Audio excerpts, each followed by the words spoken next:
Calling all members of the in crowd. If you want to get in on the action, we want to hear from you. Hit us up, faderoutemail@gmail.com, or slide in our DMs on IG at FadeRoutePodcast, or drop us a line on X at FadeRouteDNZ. You can find us on Facebook, The Fade Route with DNZ. We're on Spreaker. We're on YouTube, The Fade Route with DNZ. Catch our videos. Like, subscribe, share, tell your friends, and spread the word.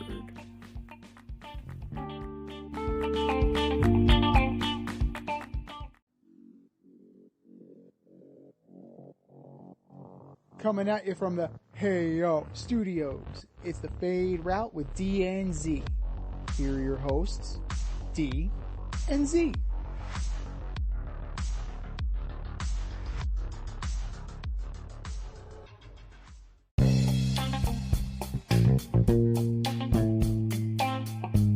Hi from the Ayo Studio. Ayo. It's the Fade Route with D and Z. I am D, and we've got a great show for you tonight. The Big Cat gets his meniscus repaired. Chicago still has the number one pick and Justin Fields. And we order up the NL and AL West in baseball. But we begin today's show with a trade. Breaking news. The Padres are nearing an agreement to acquire right-handed starter Dylan Cease from the Chicago White Sox. Headed back to Chicago are right-handed pitching prospects Drew Thorpe, who was acquired in December as part of the Juan Soto trade, and Yairo Irarte, outfield prospect Samuel Zavala, and minor league reliever Steven Wilson. Z, what does this do for the Padres? I'm so confused by this trade. Me too. I don't get it. I don't understand. This is a win now move. Obviously, Taylor's thinking, I don't know what the hell he's thinking. Like, how do you let Blake Snell walk? How do you trade Juan Soto to the Yankees? And then justify this move? I mean, I understand that Blake Snell is going to cost you, allegedly, a shit ton of money. We'll see. We'll definitely see. Well, we know that Juan Soto is testing free agency. We know who his agent is. So we understand that. Dylan Cease does have a few more years of arbitration years. So there is some element of control there. So I can see where they're coming from with that. But here's what I also see. He's had 2 good years. Two. This is a good coup. This is a good move by Chris Getz, right? You maximized your haul for Dylan Cease before you risk any potential injury or poor performance that would somehow diminish your prospect load as you get closer to the trade deadline. Obviously, the Yankees weren't budging on the Spencer Jones addition, so you had to find another idiot who'd be willing to move a top prospect. So when in doubt, call AJ Preller. AJ Preller's all in on that shit. Fuck them prospects. forget Les Snead and fuck them picks. We now have AJ Preller, fuck them prospects. It's confusing, and I really think at the end of the day, all you did was get slightly better than the Dodgers in name value for your rotation until Ohtani gets there, right? Because Glasnow, he's got his own injury history. Yamamoto, who the hell knows? Like he's never exactly. He's never pitched a meaningful game in the States. It's spring training at the end of the day. So you're making a run. You might get there. You're past the Giants. So good for you. You might have secured a wild card spot with this. Maybe, possibly, looking at the National League. But all in all, it's confusing. And I mean, we'll see how it plays out. But I mean, his track record indicates that it's not going to be anything great. Listen, I mean, I like Dylan Cease. I know you're not a big fan of his. I think he's good. I think he can help a team win. it's just that it's hard to put a gauge on the Padres, right? Because you had all these stars last year, and the freaking Diamondbacks wind up going to the World Series. So, and they, so I don't really know what's going on with the Padres. I don't know. I don't know, because to me, I'd rather have Blake Snell, and I don't know why nobody likes this guy. Maybe because of what he's asking for money wise. I don't really know. I mean, we're gonna do our order ups later on, but I mean, this move didn't make me feel any differently about where I put the Padres. I mean, you got a solid. I mean, does he become their ace, Z? Or Yu Darvish is still their ace, or do they consider Joe Musgrove their ace? Greasy Joe is not an ace. No, Greasy Joe is not an ace. He's a number 3. I think you slot in Cease between Darvish and Musgrove, and you take your chances. Michael King is most likely going to be in that rotation too. They had high hopes for him coming back from the Yankees in that trade, so we will definitely see. But if you're looking at projections, if you're looking at averages, he has an average. Dylan Cease does. Over a 162 game season, you're looking at a 3.83 ERA, which is fine. In Petco, that ball flies from time to time. I really don't like his chances. I really don't like his chances. And the reason why people are backing off of Snell is the same reason why people are backing off Dylan Cease. I need more success. Recent years have kind of Cy Young year aside, Blake Snell hasn't been that great. That's the reason why Cody Bellinger's market died down. He had an MVP. He had an MVP and then went into the wilderness. Blake Snell had a good year, but had a lot of mediocrity in between getting pulled out of the game by Kevin Cash in the World Series and then winning the Cy Young. So it's a lot of meh right now. And, if you do a direct comparison, it's not even close between Blake Snell and Dylan Cease. The only difference is you got Dylan Cease on the cheap for a few more years. Meanwhile, Blake Snell wants $20-something million a year, maybe more. But if you do a direct statistical comparison, Blake Snell smokes Dylan Cease in every single category. Yeah, that's what I'm trying to say. I don't understand, but they're in a tough spot. Basically because of what happened last year. Last year was considered really a failure.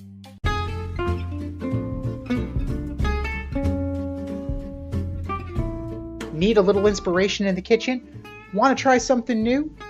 Or maybe you just need a new YouTube cooking show to binge? Well, I have the answer for all three. As You Eat It, hosted by me, Z. I invite you into my home and show you methods designed to empower and inspire you in the kitchen. Cook how you want to cook, eat how you want to eat. Eat as you eat it. That's As You Eat It, available only on YouTube. AZ, You Eat It. Check it out and let's get cooking. Moving on, the MLB season is about to start. We've got trades going on, which is what we kick this show off of. Hockey season is heating up. Just came out of the trade deadline with that, too. And the teams in the NBA are jockeying for playoff position as we head down the stretch. But, Z, we're going to really start today with NFL free agency. In particular, the quarterback situation. So we had Russell Wilson, Mac Jones, Kirk Cousins, Drew Lock, and Sam Darnold all have new homes, while Baker Mayfield signed a 3-year, $100 million contract with the Bucs. Z, out of those quarterbacks, which one will have the most success next season? Well, I could immediately... I know you're going to lead off with Drew Lock. Nope, not a chance. That's my guy. Love it. Love that he's a Giant. It's a great day to be a Giant. It's a great day. Yeah, well, my guy, man. I love Drew Lock. I love him. If there's an injury exemption for Daniel Jones. Drew Lock is your guy until they take J.J. McCarthy, and then J.J. McCarthy's your guy. So, Drew Lock doesn't move the needle for me. And then Tyrod Taylor went to back up Aaron Rodgers with the Jets. So, that's all you need to know about the Giants quarterback position. Talking about the guy running for vice president? Yeah, we'll get to him. I mean, so Tyrod Taylor might end up being the starting quarterback for the New York Jets next year if Aaron Rodgers... I don't really get that either. I mean, we can jump right into that. I don't... Why would you sign Tyrod Taylor, who has a history of always being hurt? The guy has never played professional football without getting hurt. He gets hurt so often that one time he got hurt while he was sitting on the sideline getting an injection for his ribs. He had his lung punctured and he was out, which started the Justin Herbert era.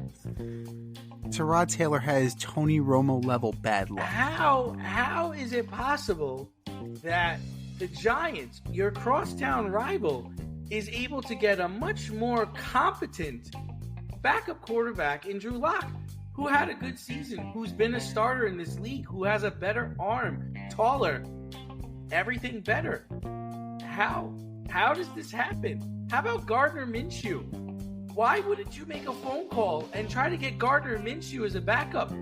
You're trotting an Aaron Rodgers out there who may or may not be running for vice president, who is coming off an Achilles tear. He's 41 years old, and your first fucking phone call is to Tyrod Taylor? Well, we don't necessarily know it was the first phone call, but we know he answered because he took that low ball of an offer. Dude, that's the only phone call that guy got. Well, here's the thing. Jacoby Brissett goes to the Patriots? You didn't want to get Jacoby Brissett in the building? No, because he's not a threat to Aaron Rodgers. Like, none of these guys are a threat to Aaron. Tyrod Taylor's not a threat to Aaron Rodgers. Oh, so you're starting to say Jacoby Brissett is a threat to Aaron Rodgers? That's why he didn't get a phone call? Jacoby Brissett actually will play. He's been healthy. Like, that's the thing. That's a reason why, Jameis Winston. That's why he's not...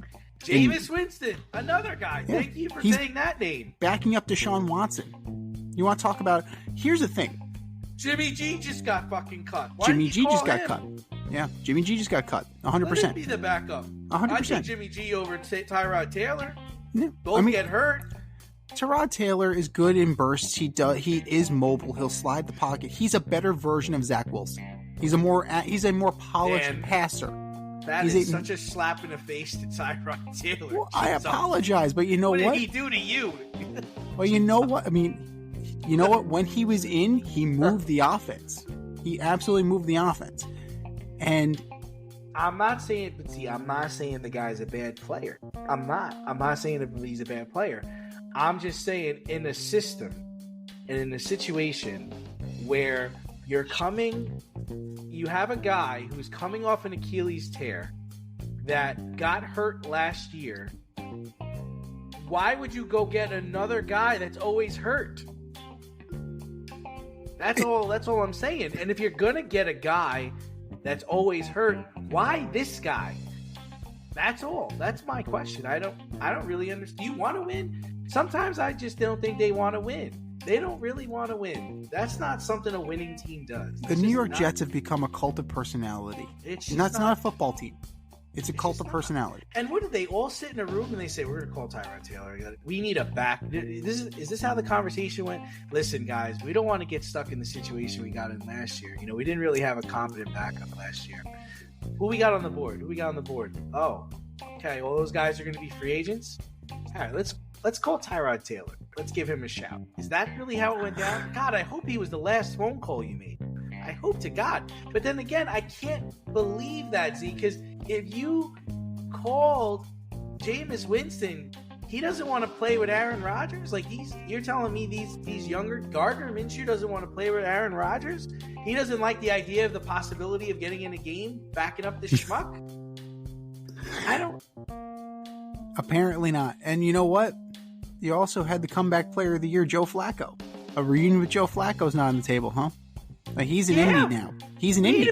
Wait a minute. That's actually another great point. You saw Joe Flacco take that Cleveland team make them better for 6 games. Yeah. Get to the playoffs and compete for a quarter and a half with the Texans, and you don't call him a guy who's been in your building? Well, Tyrod Taylor's been in the building before. He was a former Jet. I mean, let's he had his opportunity. I believe he was a former Jet at one point. But definitely been around. He was a Bill. He was a Bill. He was a Raven. He's been around the block. He's a Super Bowl ring, I believe, with the Ravens. Yes, he does. Yes, he does. But you had a lot of veteran quarterbacks available, and this may not be the only move. I mean, Tyrod Taylor, his injury history is well documented, but so is Aaron Rodgers at this point. 4 snaps. That's all you need to know. 4 snaps, 41 years old. That's all you need to know. So, if they think they have enough QB depth, they don't have enough QB depth. Because Zach Wilson is still on this team. Zach Wilson's still there. No one has. They gave him permission to seek a trade. I haven't heard anything. Tell me how he probably woke up on Tuesday morning and read that Mac Jones got traded to Jacksonville for a 6th-round pick, and he's like, shit. I mean, because your market just hit a fucking dive, my friend. I mean, Mac Jones, a much better quarterback than you, just got traded for a 6th-round pick, dude. You're gonna be working at Wendy's, man. Like, I don't know what that market is, but if I'm Zach Wilson's agent, I'm calling the Rams. Yeah. I'm calling the 49ers, and I'm basically saying, listen, just give the kid the minimum you can give him, and let him compete for the 3rd-string job. Like, just let him get in the building, let him hold the clipboard, let him learn under you. And if you don't like him after training camp, cut him. Yeah. I will support you cutting him. That's what he needs, unfortunately. Like, he needs to go to somebody that can teach him how to play quarterback. Because going back and watching the film, I mean, he can throw. He just tends to run in the wrong direction. And he tends to make the worst fucking decisions you can make as a quarterback. Which is why Tyrod Taylor's an upgrade. Oh, yeah. Fireman Ed's an upgrade. I'm just saying, you didn't do the best you could do. No. You're not doing the best you can do at all. Call Denver. They don't know what the fuck they're doing. Well, let's see, why not? Wouldn't that be interesting if Zach went to Denver? That'd be pretty. It's close enough to Utah. Like, that would, right? That would definitely be, he'd definitely be in his element. Epic if they got that going. But as far as the other guys on the list, I mean, Mac Jones is not going to be a factor this year unless something horrific happens to Trevor Lawrence. And I can't argue that he's better than CJ Beathard. So, like, he's really competing, as far as I'm concerned, he's competing with Beathard and Barkley for the 2nd or 3rd string. And he might be able to beat out those guys, but CJ Beathard's a veteran in this league. He knows what he's doing. Matt Barkley's a veteran in this league. He knows what he's doing. So there's no guarantee. That's another good backup. I forgot about Barkley. Barkley is a good backup. Barkley's solid. And in the right system, Barkley can be very good. And that's the reason why Mitchell Trubisky is back in Buffalo. Another good backup. Another one. Yeah. But, you're looking at who's having the best run of this, right? I mean, Kirk Cousins secured the bag again. That agent's the best agent in the National Football League. One goddamn playoff win. I mean, dude, this guy has made more money than Tom Brady at this point in his career. Tom Brady's got like 33 playoff wins. This guy has 1, and he's only played in 3 games. Yeah. Like, the numbers are stupid. And I think I sent this to you this week. So just so everyone's aware of Kirk Cousins' track history. In 2012, he had a standard 4-year rookie deal. In 2016, he got $20 million fully guaranteed. In 2017, he got $23.9 million fully guaranteed. And then payday happened in 2018, where he got the first ever fully guaranteed contract in the NFL with $84 million. He then went on in 2020 to sign another fully guaranteed deal for $66 million. And in 2022, he signed another deal for $35 million fully guaranteed. And now with the Falcons, he got $150 million, and $100 million of that is fully guaranteed. Yeah, best agent. Yeah. And Cam Newton can't get a job. And Cam Newton's got more playoff wins than this guy. And who did Kirk Cousins lose to in the playoffs? DJ. Daniel Jones. And as we said, Daniel Jones ain't worth shit. He ain't worth shit. So that's, that is the mirage that is Kirk Cousins. Like he's very good at securing the money. He's very good in the regular season, as we've seen. Now, maybe he unlocks something in Atlanta, right? In the post Matt Ryan era, which has not been good. Right? A lot of people have been saying that. I heard Dan Orlovsky going off and saying like how the Falcons are now a playoff team. Bullshit. I don't see it. I just don't see it. Like, he's not that good. He's mediocre at best. He's competent. But if he couldn't win with the Vikings, how is he going to win with Atlanta? Like, that Vikings team was stacked when he was there. Yeah. Someone trying to tell me Dalvin Cook is not a good running back. Dalvin Cook was a great running back when he was there. Yeah. Yeah, TJ Hawkinson for quite some time. Like, they had Justin Jefferson. Even Madsen was a good player. So if he didn't win there, why is he going to win in Atlanta? What is happening in Atlanta? What's going to go down in Atlanta that wasn't going down there? And you had a Mike Zimmer defense that was actually pretty good. Who's the Atlanta's number one guy? Oh, Drake London? That's their guy, Drake right? London, Kyle Pitts. Kyle Pitts has not been that great. He's been the Pitts. Bijan's whatever. Like, it's... Well, hang on. Bijan's been whatever because Arthur Smith, like, he had like naked pictures of Arthur Smith and a goat or something. I don't know what the hell was, guy? Yeah, I don't know what the hell was going on last year with Arthur Smith that he refused to use Bijan Robinson and didn't dress him. But you figure that Raheem Morris is not stupid, right? You figure Raheem Morris isn't stupid, so you run the rock with Bijan Robinson. Maybe you bring in another wideout. Maybe you kind of revamp that a little bit. Hey, you know what? Go get Adam Thielen. I'm sure Carolina would happily get out from under that contract. Have a reunion with Adam Thielen. So, they'll be better. Second place. But that is a one playoff team division. And that is Baker Mayfield and the Tampa Bay Buccaneers. They re-upped Baker. They re-upped Mike Evans. They're going to be good to go. So, who's going to have the most success? I got to say, Baker 1, Cousins 2, and that guy, I like Russ to the Steelers. Like, the more I think about it, yes, they traded Deontay Johnson, but you know what? Something about Steeler wide receivers, they become headaches. Steeler wide receivers in recent vintage become headaches. AB, Juju, Johnson, they all become pains in the ass. And Mike Tomlin doesn't do pains in the ass. To their credit, the Steelers don't do pains in the ass. And it's $1.2 million, right? They signed him for 1.2 after that massive cut, right? Yeah, but 1.2. They don't have to pay him. Right. And if shit goes south, 1.2 million? Cut him. Like, you owe him nothing. It's $1.2 million. He's 35 years old. He's a stopgap. Like, he's absolutely a stopgap. But I think Russell Wilson, on spite alone, is going to have a very good season. And don't look now. The Bengals are coming back to the pack a little bit. The Ravens, I like the Derrick Henry signing, but I don't know. I mean, they just lost Patrick Queen. They just lost a big part of their defense to the Steelers. So they're definitely going to make some noise in this division. And of course, how can you forget the Cleveland Browns? Like, the Cleveland Browns, that's going to be, as always, a black and blue division. And if Russ can play up to his potential last year while minimizing the drama, the Steelers have a shot to make the playoffs. The Steelers have a shot to win the division, as far as I can see.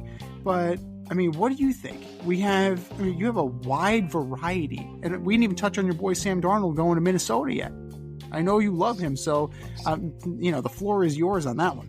Happy for Sam. Let me ask you a question. I'm curious to get your Baker last year, 28 touchdowns, 10 interceptions. Russ, 26 touchdowns, 8 interceptions. Yeah. But Baker gets the $100 million contract in 3 years. Baker's also 5 years younger, I believe. Is that what it is? It comes down to youth? I think so. I mean, I would not sign Russell Wilson to that contract at 35. I would, 30 years old. Do you think the Steelers should have called Baker Mayfield? I mean, they've seen enough of him when he was in Cleveland to know what he's about. And he kind of fits the Kenny Pickett mold. Like, that would have been, that way you don't have to worry about tailoring your offense, to a different style of quarterback if and when he gets hurt. I thought it was interesting. I just thought it was interesting.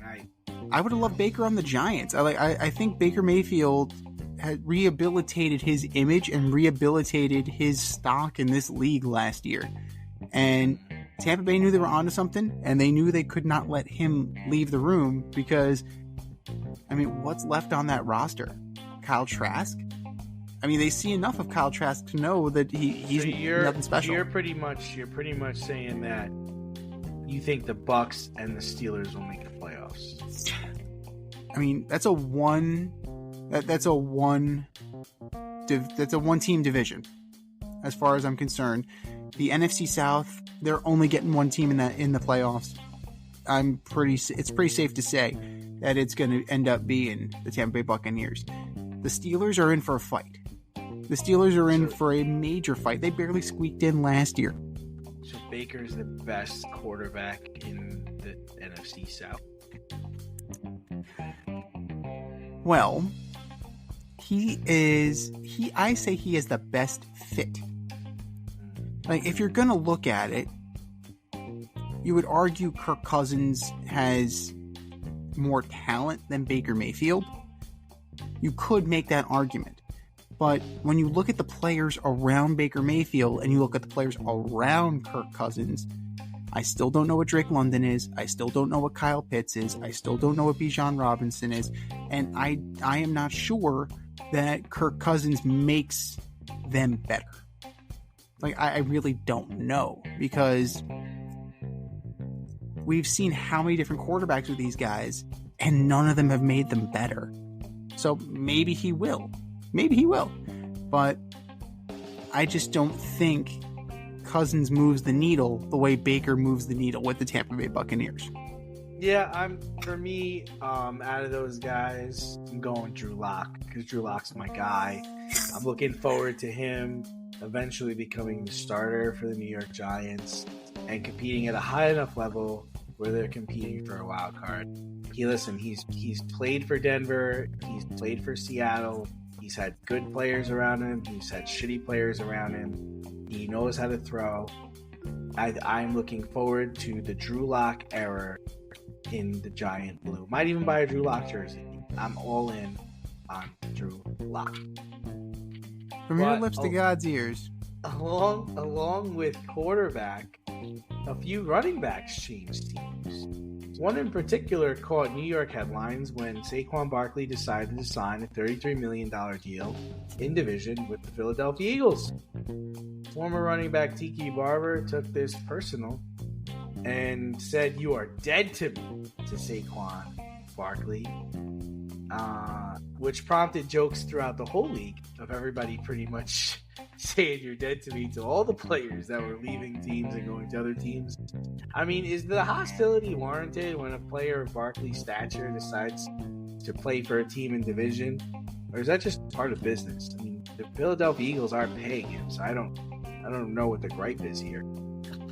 $26 million out of that 33.75 is guaranteed. Yeah. I would have went. Me personally, I would have went to Houston, but from what I gather, Houston wasn't coming up with the guaranteed money. The other team I would have wanted to play for was the Ravens. Yeah, Z, if you're the Ravens, would you rather have Henry or Barkley? I think Derrick Henry fits my style better. Well, it depends on what you want to do, right? If you're gonna, I mean, we talked about it last week, but if you're gonna put him in on goal line, you're gonna put him in the 20 in the red zone. The Ravens are gonna be a problem, you know. And the good thing about the Henry deal is that, you know, you're trying to beat Patrick Mahomes. Yeah.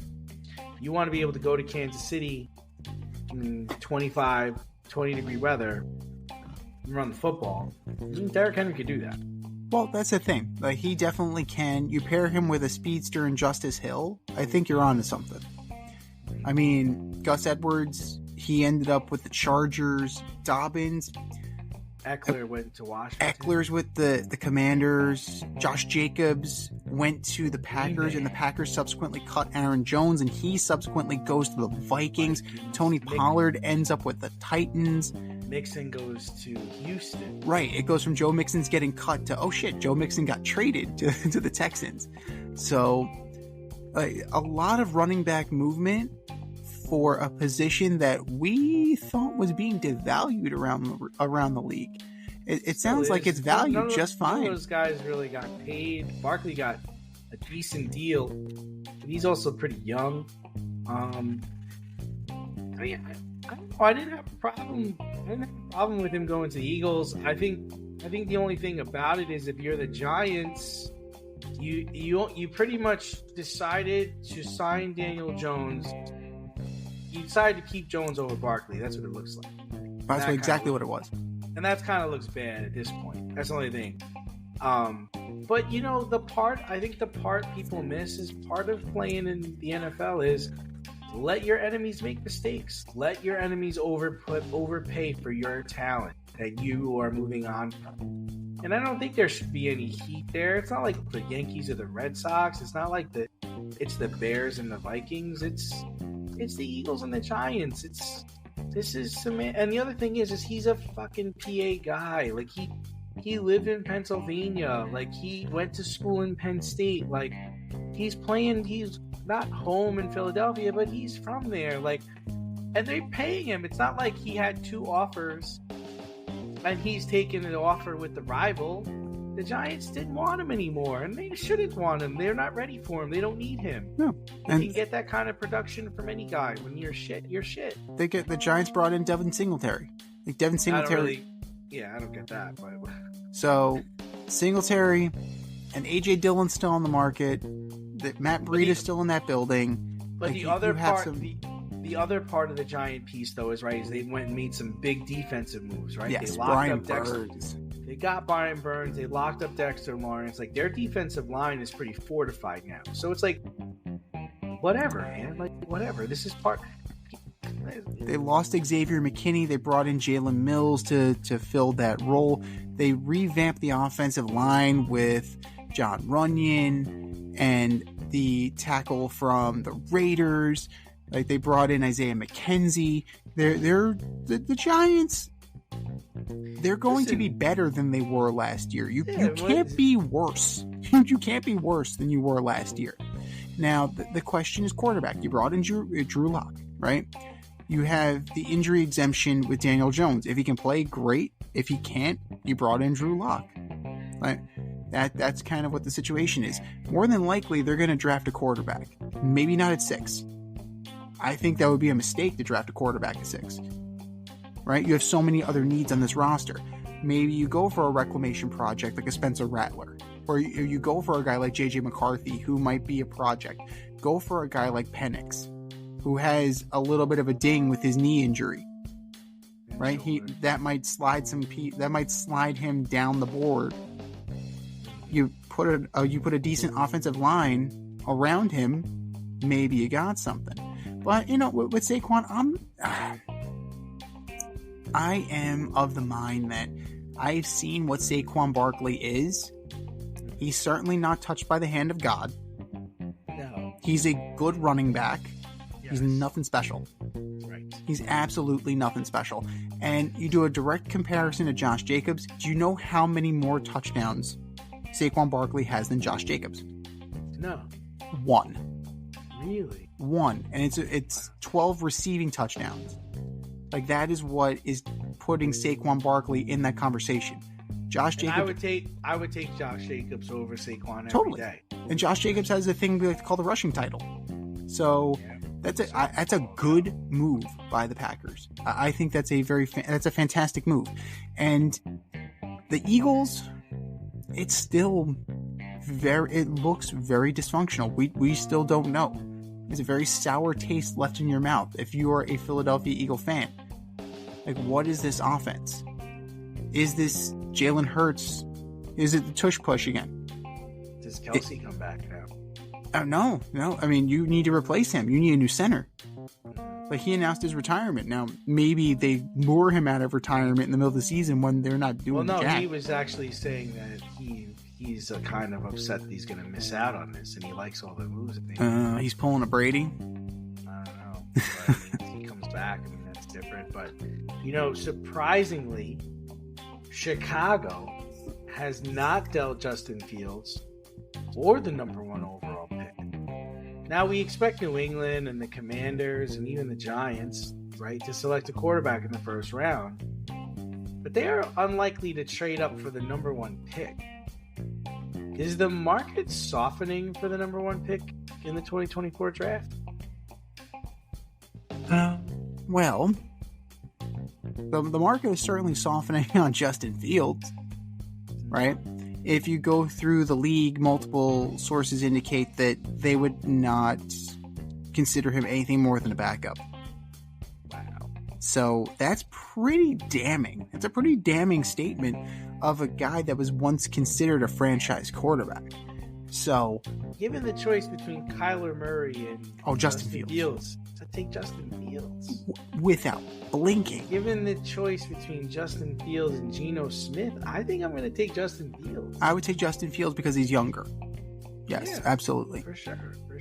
I mean, you can do this with a lot of different organizations, right? I mean, I'm going to float an idea to you. All right, let's hear it.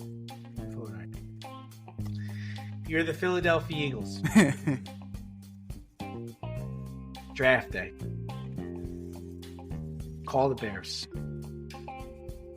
Give you a third-round pick for Justin Fields. I actually give you a third-round pick and a player. You do that deal. Do that deal. You do that deal. And if I'm Philly, the way I look at it like this. We run a very run-heavy offense. We've been lucky that Justin Fields is not, that Jalen Hurts has not gotten hurt the last 2 years. But I'm going to have these guys battle it out in camp. Jalen's my starter. And if something happens to Jalen, I've got Justin Fields. And then I still have Justin Fields in his rookie deal. And I've essentially traded a third-round pick for a quarterback, right? And a backup quarterback is not easy to get these days. There were 60 different quarterbacks that started last year in the National Football League. So now I have Justin Fields. You and I both know that next year there will be at least 5 teams that are going to lose their starting quarterback. One of those teams is going to call me for Justin Fields. Yeah. And that's it. It's going to be like the Josh Dobbs situation. Yes, but it's a little bit more. Justin Fields is a little bit more established than Josh Dobbs is, but I'm just trying to say, you're going to get into a situation where somebody is going to really need a quarterback to compete early in October or even maybe November, and I'm going to have the guy. It's clear you're going to call me. And what am I going to do? I'm going to upgrade because now I'm going to get in for my third. I'm going to turn my third into probably a second, maybe even more. Yeah, you would have the leverage at that point. Trading a third-round pick for a competent quarterback to back up my running quarterback. 16 touchdowns, 9 picks last year. Not bad. That was Justin Fields' numbers. He's good. He's good. He's in a shit situation. I can see how people think he's a backup. But I mean, if you're Justin Fields and the Bears come to you, you're like, listen, we're gonna draft Caleb Williams. Is that gonna be a problem? Can we have the both of you in a quarterback room? What do you say? Fuck off. Yeah. You've never really developed the team around him. The coach has never really. But if you're Justin Fields, what do you say if they come? I want out. Trade me. Yeah. No. Like, well, we're trying to trade you, and we can't find someone to trade you. Try harder. That's it. Try harder. Get me out of here. That's it. I'll go anywhere. Because you know what? I mean, with the moves that the Bears have made, you can argue that they're trying to take a swing, right? And I don't know necessarily if Caleb Williams helps them complete that swing. I think what's happened with the issue with trading the pick or trading Justin Fields is that they're looking at what Alex Smith went for. They're looking at what Sam Darnold went for. They're looking at what those guys went for, which was basically a second-round pick and other picks. It was a bevy of picks. Yeah. And unfortunately, like you're saying, teams around the league are like, man, he's a backup. We don't really think he can start for us. I can't give up second round and a bevy of picks and players for a guy that's not even going to play, you know? No way. I mean, if you're looking at the quarterback market, I can just go sign somebody. Like I don't necessarily need to move multiple pieces of draft capital for Justin Fields. And I'm still of the mindset, if I am the Bears, like I'm still considering Marvin Harrison Jr. at number 1. Like for me, if I think that I'm making the right moves and I'm going in the right direction and Justin Fields is the guy or could be the guy, give me Marvin Harrison. Yeah. You know, or, you know, who's to say that the Cardinals don't trade up, right? Because you figure the Commies are locked in at number 2. Maybe they would move to number 1 if they felt they had a shot at Caleb Williams. If the Patriots, I mean, Jacoby Brissett is a stopgap. We are in agreement on that. He's there to be the backup for whoever they draft. Right. If the Patriots feel they have a shot at Caleb Williams, would they engage the Bears? Would the Patriots take Justin Fields in a trade and then draft Marvin Harrison? The thing is I really believe personally that New England wants the kid from LSU. That's what I regardless of what happens before them. They really have decided we're taking Jaden Daniels. That's who we're taking. Yeah. And believe it or not, I really truly believe that the Commanders have made their decision that they're going to take May. I don't think they're interested in. I know it's a nice homecoming, Caleb Williams. He's from the area, but I think there's baggage with that guy that they don't really want to deal with. Like, this is a kid that's coming in with already $10 million, and right. We don't really have a team to deal with this right now. Like, I can't deal with a prima donna quarterback. I can't deal with him pulling up to camp in a Ferrari. The guy's already got a Ferrari. Like, I need a humble man to come here and work with me because I don't have anything. My team is shit. I need to build a team, right? I can't imagine the Cardinals are gonna go and take him because they have Kyler. Right. They've already extended him. Right. Then you have the Chargers who already have Justin Herbert. Right. Okay, now we're getting into it. Now we go to the Giants. And now are the Giants gonna take Caleb Williams? Does that sound like it's something the Giants would do? To me, it doesn't. No. Right? No. And now we go to the Titans. Okay, get the Tennessee Titans. Who they drafted quarterbacks in the last 2 drafts. Yes, they did. They're really not in position to take another quarterback. Right? So that to me is out. Then you get the Bears again. Shocker. Right? Yeah. But then it starts to get interesting because now you're the New York Jets. You're the New York Jets. And you have a history of drafting guys that played for USC. Oh, shit. You like Don't do this. On the back page. Don't do this. Of the New York Post. Don't do this. Don't do this. You're gonna not take the guy that's dropped 10, the projected best quarterback in this draft. You're gonna not take him because you have Aaron Rodgers on your team. You really want him to run. He's running for vice president. You really want him to run for vice president, don't you? Last time they drafted Jordan Love without his permission, look what he did. I'm just saying. At some point, if you're in the draft room, you're looking around, they're like, what the fuck are we going to do? We cannot not take this guy. Oh my God. Because then after you, the Vikings, it's an easy decision. The Broncos, it's an easy decision. Yeah. Hell, the Raiders is probably the easiest decision because he looks like a Raider. He acts like a Raider. He's a freaking Raider. Oh my God. And then you go to the Saints, another one. Sure. Yeah. Yeah. Derek Carr? No, you're in. Yeah. The only one that stops it is the Colts. The Colts will stop the bleeding because they just got Richardson, so they're not going to take him. And then the Seahawks, yeah, because what? Gino's our guy, but you can come here and be the backup? Sure. Yeah. So that's interesting. I don't know if you really see him sliding. I do. Really? I do, only because I truly believe that the Patriots have made their decision on who they're going to take.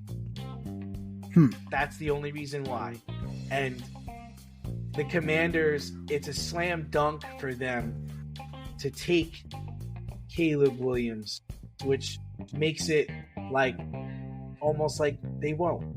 Right. Even though they have his former like offensive coordinator or whatever, that doesn't really mean anything, you know. And it's the guy coming home, but it's the baggage.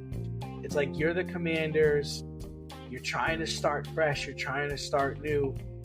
You got a guy coming from a good program, pocket passer, big kid. Benny is a big kid, big guy.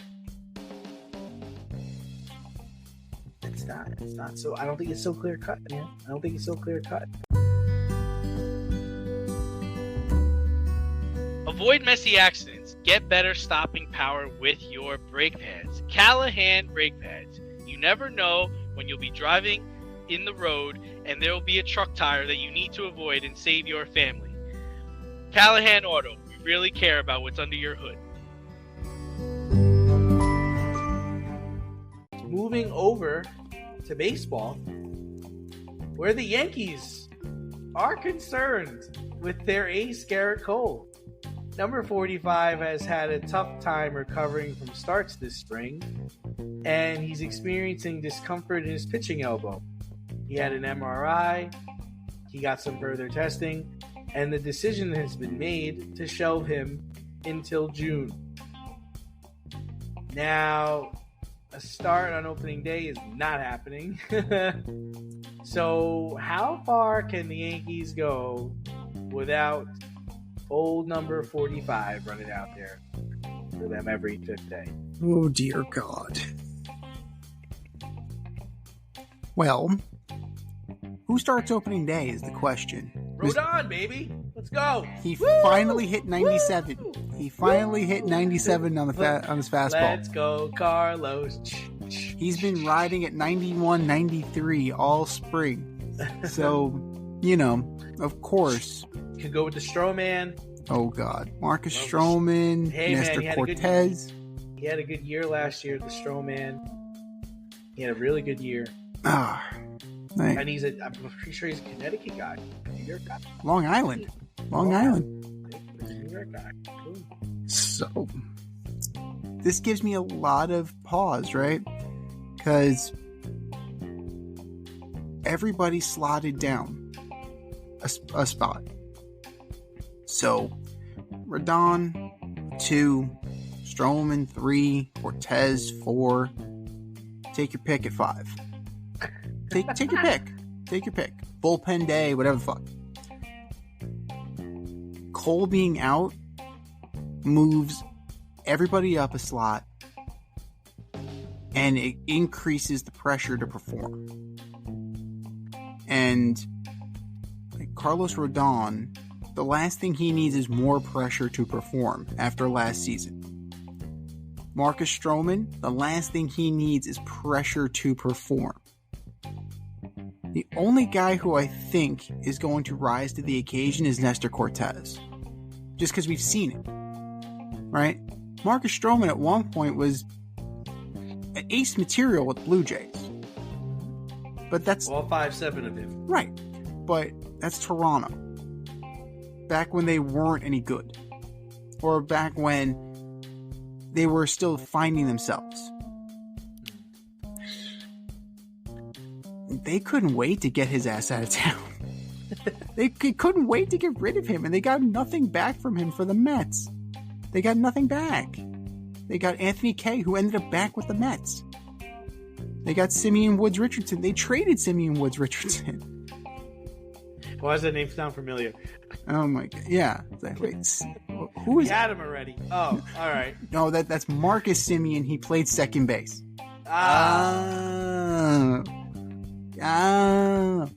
So the Yankees were already on thin ice to begin with. This definitely makes matters worse. Can they tread water until June? And what is Gerrit Cole going to look like when he comes back?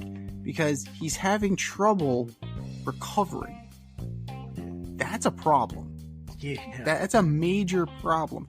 Now, he's got to shut it down and then ramp it back up. Who's to say this doesn't happen again? But you're in a division. It wasn't winnable last year. It's becoming less winnable this year now that you don't have Cole. Yes, you will bludgeon the ball. The Bronx Bombers should be in full effect. But without Cole, I can't say more than third place. Like, at the high water mark without Gerrit Cole and without signing Snell or Montgomery. Schnell, and they just lost out on Cease. Right, and they just lost Dylan Cease. Like, I can't see them jumping Toronto. I can't see them jumping Tampa Bay. I sure shit can't see them jumping Baltimore. So, at the very high water, you're looking at third place. And even that was with Cole. That was with Cole. You're looking at third place. But, I don't know. I think the Blue Jays got him. If there's no Cole for an extended period of time, if he's out for God forbid he's out until 4th of July. No, the Yankees are toast. Absolutely toast without Gerrit Cole. Yeah, I mean, I just feel like this is one of those injuries where he could come back, pitch 4 games, and he's just like, I don't feel right, man. Like, that's the feel of this. He can come back in July and pitch 4 games, and then have to go for Tommy John, which would be a disaster, right? Right. And the problem is like he's not even feeling pain; he's feeling discomfort. You're like, what are you? Come on, man, are you serious? Like, I'm sure that was the reaction when he's like, I'm just feeling discomfort. I'm like, man, are you kidding me? But listen, I don't really like him, but in his defense, all the pitchers that are in his class, like his caliber, his age, his talent level, they've all had Tommy John, and he hasn't yet. And he's been a workhorse. Like, my man was pitching into the 7th and the 8th innings last year, won the Cy Young last year. Like, he's legit. He had a legit season.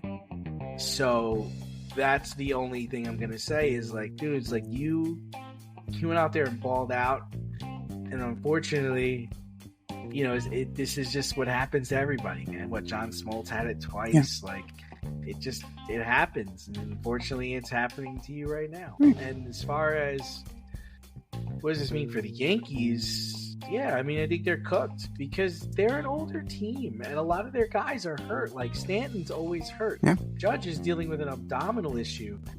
It's just, and that toe is not getting better. The toe is a problem, man. So, he probably can't dive. I'm sure he can't dive, and I'm sure he can't really jump for the ball. And they've been really reluctant to go for a Blake Snell, who sounds like he's looking at going to the Angels now. I don't know why. Shows you what he thinks about winning. Yeah. Low pressure situation. And Montgomery, the word on Montgomery is he don't want to come to New York. He doesn't want to come back. No, why would he? So, I don't know. I would want to play here. And yeah, I agree with you. I think I had them slotted for second or third. But, I think Baltimore's arrived. Blue Jays are a good team. I don't know why they weren't better last year. They're a good team. The Rays always compete at a high level. So, yeah, you're going to be asked out quicker than you know. Right. And then you're looking at guys like Clark Schmidt. He had a solid year. He had an okay year last year. Now, okay, Clark, go be Gerrit Cole. I feel like we keep saying, I feel like his whole life, they're saying, all right, you're going to get better. You're going to keep getting better. He's one of those guys. They're all right, next year, yeah. They've been telling me that for 10 years now. I think we need to call Danny. I think we need to go call Danny and get him on here and see what he has to say about this. But you're looking at the likes of Clark Schmidt and Luke Weaver and Clayton Beater, and these are the guys that are going to try to replace Gerrit Cole in the aggregate. Ain't nobody replacing Gerrit Cole in the aggregate. Nobody. Absolutely nobody. If you have any aspirations, you got to go and pay out the ass right now. That's right. And that's the whole thing is if you really want to do this, you're going to have to pay for it. Completely. You're going to have to pay for it. If you don't want to do it, that's what you're going to have to do. Yeah. We've seen this before in New York, right? With UCL tears and elbows. You had a guy in Masahiro Tanaka who pitched with it the entirety of his tenure as a Yankee. He learned to manage it. This is what it became, right?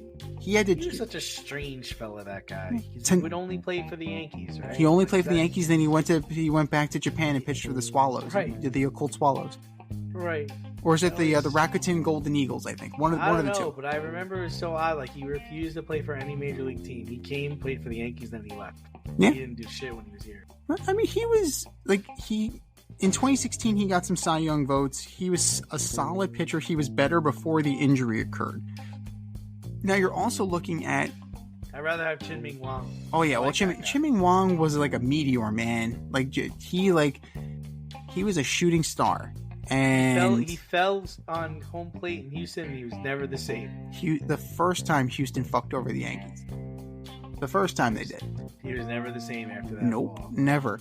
The documentary they did on Chien-Ming Wang to try his journey to get back to the major leagues with the Royals was actually a very good documentary. It's highly recommended if you guys are in the market for a sports documentary. But you've seen Prime? Say again? Where is it, on Prime? I think it's on Prime or it's on Hulu, one or the other. But we saw with Tanaka, who was able to manage the injury throughout his career. And then you look at a guy like Matt Harvey. It went. He had to have Tommy John surgery, and he was never the same. Because then came the thoracic outlet injury. Some other things factoring into his demise. Yeah, a lot of things happened to Matt Harvey. But that was the down. That was the downward turn started with the UCL. Dark night, all right. Yeah, well, there was some dark nights for a while. Absolutely. And this could be a dark night for the Yankees. It absolutely could be. This season was one of promise, right? You got your impact bat. You got Rizzo back healthy. You got, you had Judge. You have your ace. You lengthen the rotation. This was supposed to be the year, right? You brought in some of the kids. Dominguez is supposedly going to be coming back. And just like that, and poof, in the blink of an eye, gone, completely gone. Now, it's not over yet because they haven't made the official statement. It's only till June, but you can easily get buried. You can easily get buried in baseball by June.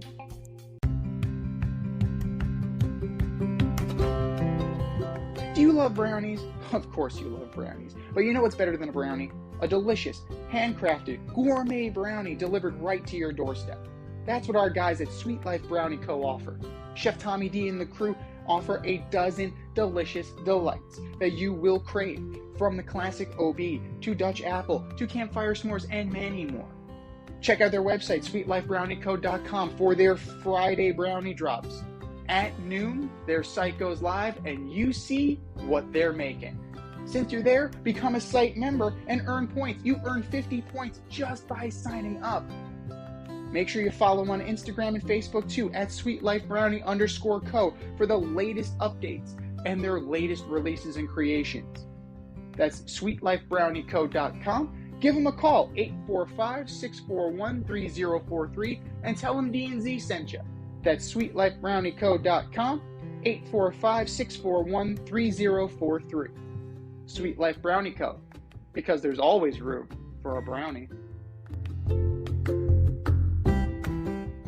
Moving from one injury to another injury, the big cat in Minnesota, Karl Anthony Towns, tore his meniscus, and he had his meniscus repaired, and he'll be reevaluated in 4 weeks. Is this a big deal, a little deal, or no deal? Well, if you're looking at it, they're 45-21 on the year. They have playoff aspirations beyond what they've been able to do. So I gotta say it's a big deal, right? It's a big man in a knee. Like that's kind of a big deal. That restricts his mobility, that restricts, his jumping ability. You need to be able to get up and down on the boards. And that's what Karl Anthony Towns is all about. Now, it also changes how they structure things, right? Because you have Anthony Edwards, and then, it's Anthony Edwards, Karl Anthony Towns, Rudy Gobert. Now, that changes, right? You have a little bit of a difference there. Who's going to step up in his absence to keep them up near the top of the Western Conference? I mean, we'll see. We absolutely will see what happens. And, kudos to the T-Wolves. They're there. They're absolutely there right now. But you have to figure there's going to be a backslide. Karl Anthony Towns is too talented to replace entirely. So you have a little bit of time, and I think if he has to miss a playoff series, I think they'll be fine. The longer it goes, you have to think that they're going to start to be in some trouble. Yeah, I mean, Anthony Edwards is the star, right? They've gotten a big enough cushion. It takes a lot to come back from that kind of injury when you're a big guy like that. And I think he just needs to take his time with it and, try his best to work more as a perimeter player initially until he's feeling froggish, where he can get down low and take a battering and go up and down the floor and so on. They might want to limit his minutes in the beginning. You really just got to be ready to go by that second round. I think we all think that Minnesota will be able to get out of the first round of the playoffs, but in that second round is when they're going to be really tested. So I'm going to say it's a little deal, because you're going to be playing without one of your best players.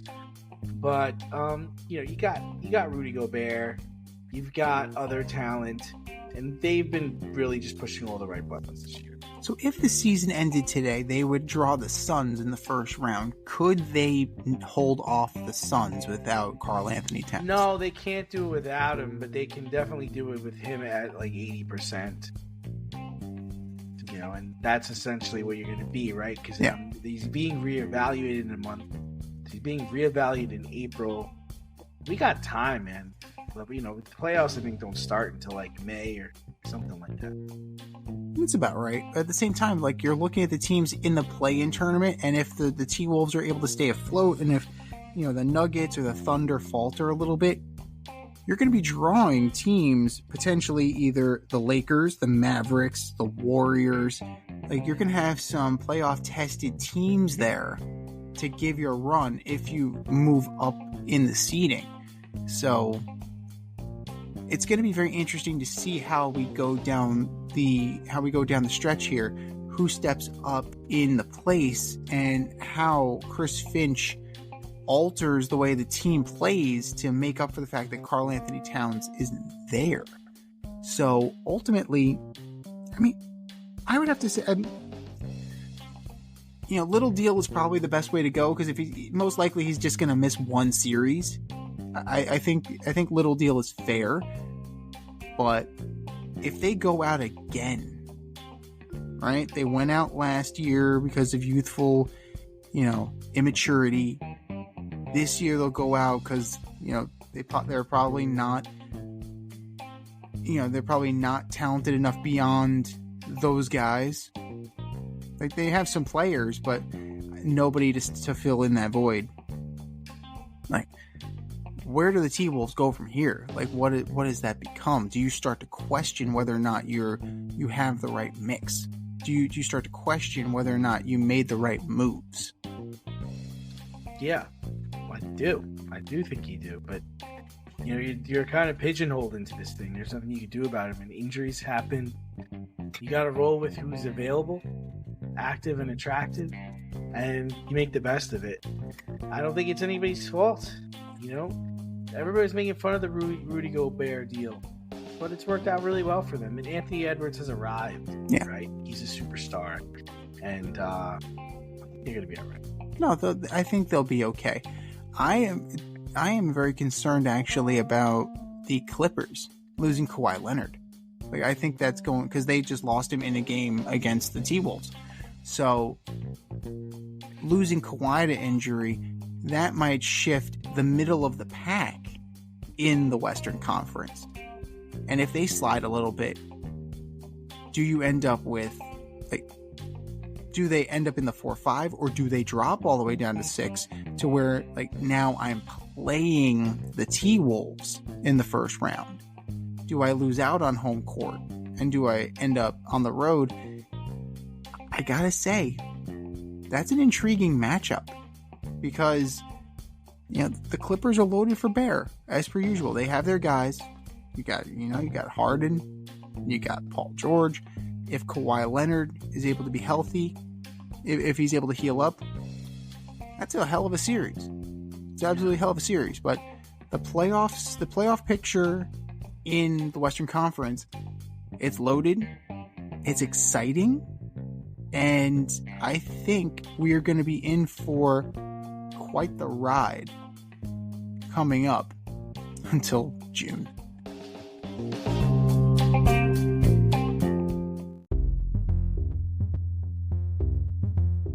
Are you in need of air care maintenance or service? I have the company for you. Air Care Technicians. They service the Westchester and Northern Bronx area and can help you with all your heating and cooling, maintenance, and service needs. Just give them a call at 914-315-1547. Again, that's 914-315-1547. Or shoot them an email at aircaretechnicians@gmail.com. These guys are the real deal, as they are veteran-owned, licensed, and insured. Make sure to tell them that D&Z sent you.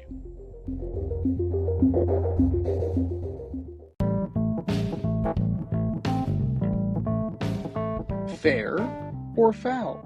Judging the more messed up stories of the week.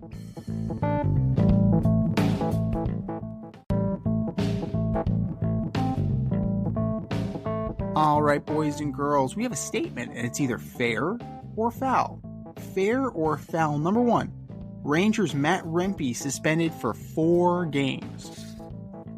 Yeah, it's kind of fair. I mean, there's some thuggery going on. There was some goonery going on. I think, he's young. They had to make an example of him. The last hit he had, I think it was against a Jersey player, put his elbow right into the guy's fucking jaw, knocked him out. he's a big boy, man. He's 6'4", like 260, 250. If you're knocking people out, like, so yeah, I think it's fair. It's a hockey game, not a fight. No, 6'7", 7 feet on skates. There you go, 6'7". His strike zone is different than other people, but that's no reason to have your elbows up, right? There's no reason to have your stick out of control. So it's absolutely fair that Matt Rempe is getting a seat, right? It's absolutely fair that he got a hearing. Like, that's reckless. That's out of control. You knocked out Nate Bastian. Now you knocked out Jonas Siegenthaler. You know, you do this in the playoffs. Now all of a sudden, the Rangers are shorthanded for 5 minutes in a playoff series.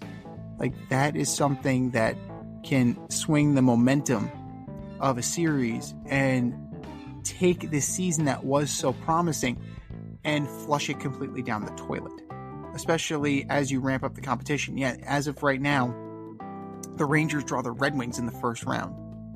But you get past them, you're looking at maybe the Canes, maybe the Flyers, maybe the Bruins eventually. Can't be doing that. As you ratchet up the competition and as the teams get better, you can't give these teams opportunities. So it's up to Laviolette to kind of coach this out of Matt Rempe, and he's got to understand that actions have consequences, not just from suspension standpoint, but also play. You're not going to get ice time if you're going to keep doing this shit. And it's actually really disappointing because he was in front of the net screening on the Gustafsson goal. Like, he was there. He did exactly what he needed to do. He was in eclipse. That's exactly what he needs to be. That's exactly what he needs to do. And then he went and elbowed Siegenthaler in the head. Like, you know, you can't be doing that, man. You got to play with discipline. You have to be gritty, but you have to be disciplined. And, you know, Tom Wilson works for the Caps because he gets them off. He gets the other team off their game. But he stays in the game. He doesn't get kicked out. Play within the rules, play tough, play hard-nosed, but stay in the game. That is the bottom line. Fair or foul number 2, Robert F. Kennedy eyeing Aaron Rodgers as his running mate for vice president? The whole thing is like, this dude preached in like last year about there not being any distractions. This is a fucking distraction, asshole. Right. He like, is a distraction. You do not realize you're being a distraction right now? Like, I thought this is the stuff we're trying to get rid of. Like, you should be coming out immediately and saying, no, like, I'm not doing this. I'm not being considered for this. I'm a football player. I'm looking forward to rehabbing and working for the Jets. But from what I understand, he's entertaining this notion. And it's like, I don't understand. You know, the whole thing is like, Robert F. Kennedy Jr. is not going to win. No. Not going to win. No. No matter what, not going to win. Not yet. So why would you want to be his VP in a race that you're going to lose? You know, that's like signing up to be the co-captain on the Titanic. Like, what? Like, you already know how this is going to go out.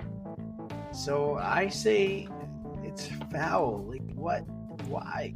Why do you think that makes you legitimate? It's completely foul. He's a fucking clown. Aaron Rodgers is a fucking clown.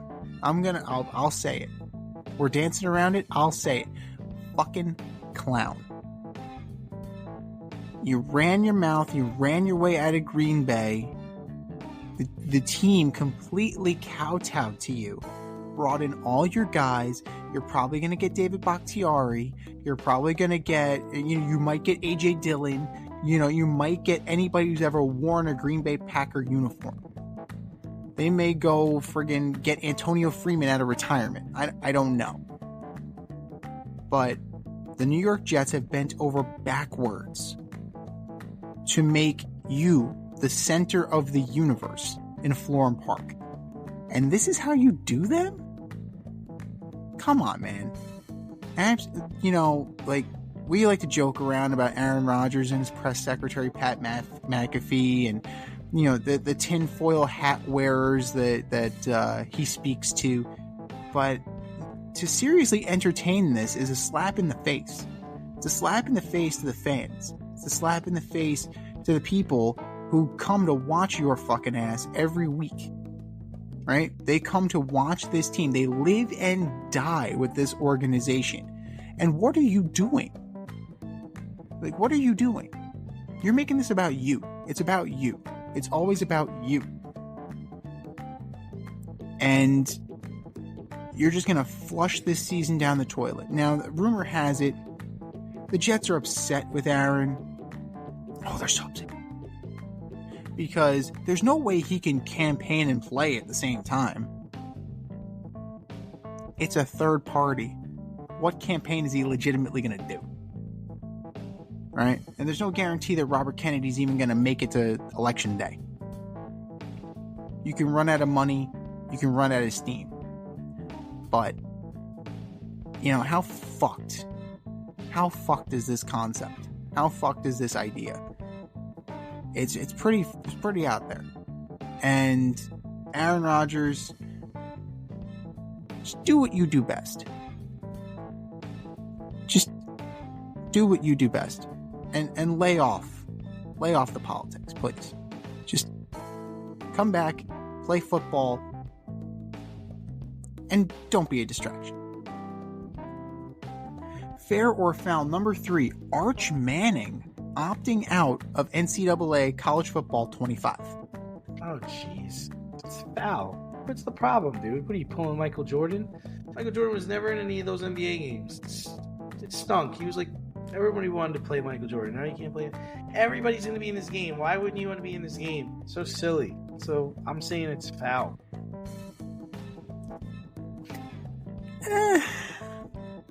I don't care one way or the other, to be honest with you. Like, the NCAA college football games didn't do anything for me. The college basketball games never did anything for me. It's the Ed O'Bannon rule. He wanted to get paid for being in a college basketball video game. Frankly, who gives a shit? Like, who gives a shit about college basketball video games and college football video games? You get paid more money in your NIL deal than you probably ever will in royalties from EA Sports. So, what's the point? Just license your name and move on. It's it's foul. Just, what's the point? They're not going to give you more money. You didn't even start last year. Quinn Ewers was the starter. Like, just because your last name is Manning? Yeah, sure, fine, I guess, whatever. But you know what? NIL is such that, we can have these conversations now. Oh, can we turn these things down now? They're getting paid money hand over fist, man. They can afford to turn this stuff down. They absolutely can. And, who loses here? People who are going to buy the video game. Not so much Arch Manning, not the University of Texas, not the NCAA. But I get your point, too, about how kids wanted to play as Michael Jordan. Bill Belichick was never in Madden. Never. Barry Bonds was never in MLB The Show. That's right. So, it's interesting. It's very interesting. And it's foul. It's absolutely foul, but at the end of the day, how many of those games did they run out there with guys like Tim Tebow on the cover, Denard Robinson on the cover? Like, how many times did they run those guys out there on the cover, and then once you got to gameplay, it was number 11 or number 2 or number 1? At the end of the day, it doesn't matter. It does not matter whatsoever.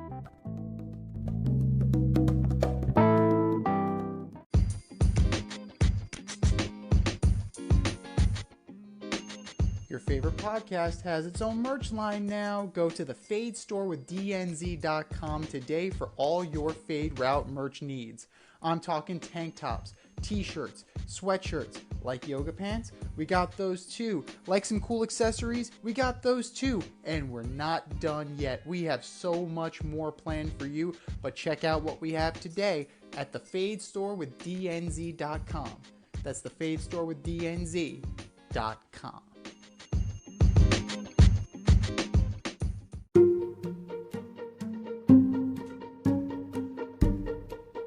The Fade Store presents the Alleged Superstar of the Week Award.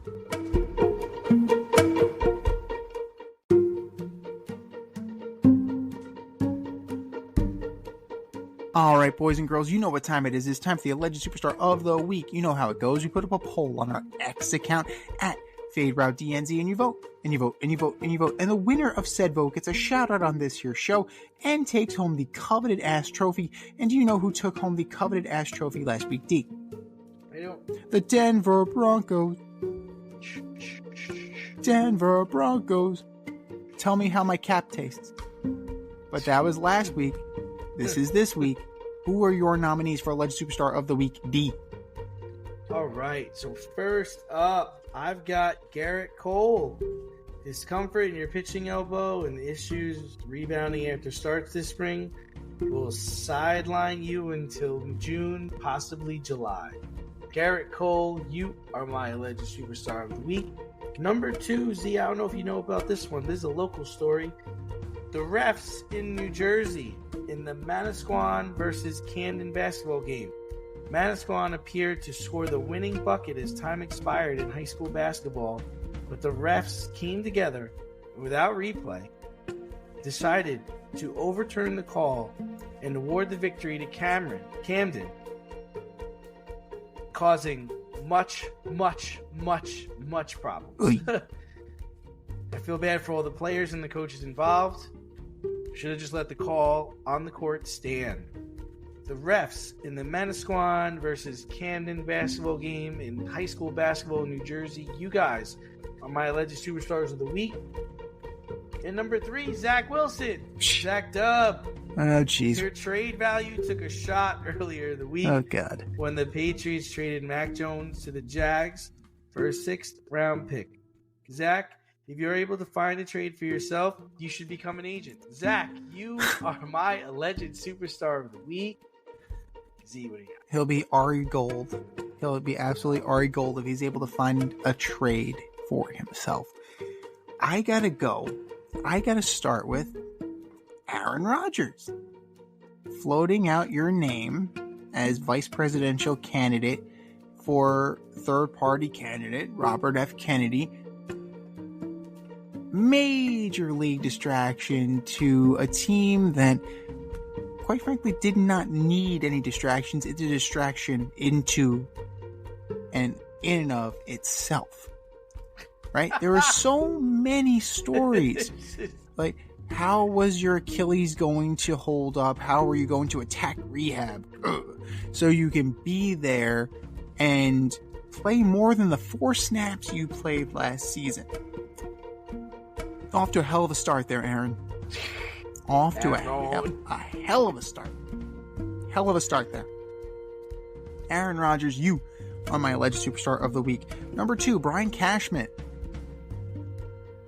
This was your opportunity to make your rotation better. Yes, Gerrit Cole is hurt, and that stinks, but you had an opportunity to give up some of your lottery tickets, stay under the luxury tax, and bring in a guy who could make your team better in Dylan Cease. Your refusal to include Spencer Jones in the trade has ultimately cost you that player, at least for a few seasons, since Dylan Cease is now in San Diego. And, not to mention, one of the players that you sent to San Diego for Juan Soto ended up in Chicago. So there's that too. So, Brian Cashman, the Yankees are not better, and the Yankees are not getting better because you're kind of stuck. on some kind of fixation here. You're not as good as you think you are. Your prospects are not as good as you think they are. You take what is, not what could be. That's how you end up with a generation of Greg Birds and Miguel Andújars and Clint Frazier's, because you overvalue and protect them and protect them and protect them. Meanwhile, you could have traded them and you could have gotten how many guys that could have helped your team win. Get your head out of your ass, Brian. Brian Cashman, you are my alleged superstar of the week. And then last but not least, Tiki Barber. On Tiki and Evan saying that Saquon Barkley's dead to him after Saquon signed that lucrative contract with the Philadelphia Eagles, becoming the laughingstock of not only sports radio, but also the NFL, as he's getting dogged by players on X. The entire league thinks you're a joke, Tiki. And you know what? Rightfully so. It's a ridiculous position, and it just comes off like you're being salacious for the sake of being salacious. So, an afternoon drive radio host. So, good job, I guess. Tiki Barber, you are my alleged superstar of the week. I think we've said our piece. Go to our X account at FadeRouteDNZ, or go to our new Instagram poll at FadeRoute Podcast and vote. And vote, and vote, and vote. And for our nominees.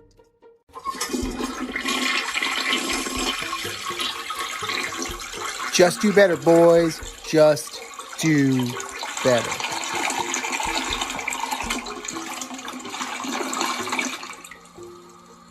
This has been the Fade Route with DNZ. Thanks for tuning in. Catch our podcast on Wednesday nights on iTunes, iHeartRadio, Spotify, wherever you listen to your podcasts. So until next time, stay faded, everyone. Time for us to run the go route. We'll talk to you next week. Thanks for listening to this episode of our podcast. If you like what you heard and want to hear more, be sure to like and subscribe on your favorite podcast platform. Rate us 5 stars, leave us a review, turn on subscription notifications, and tell your friends. Spread the word, spread it wide.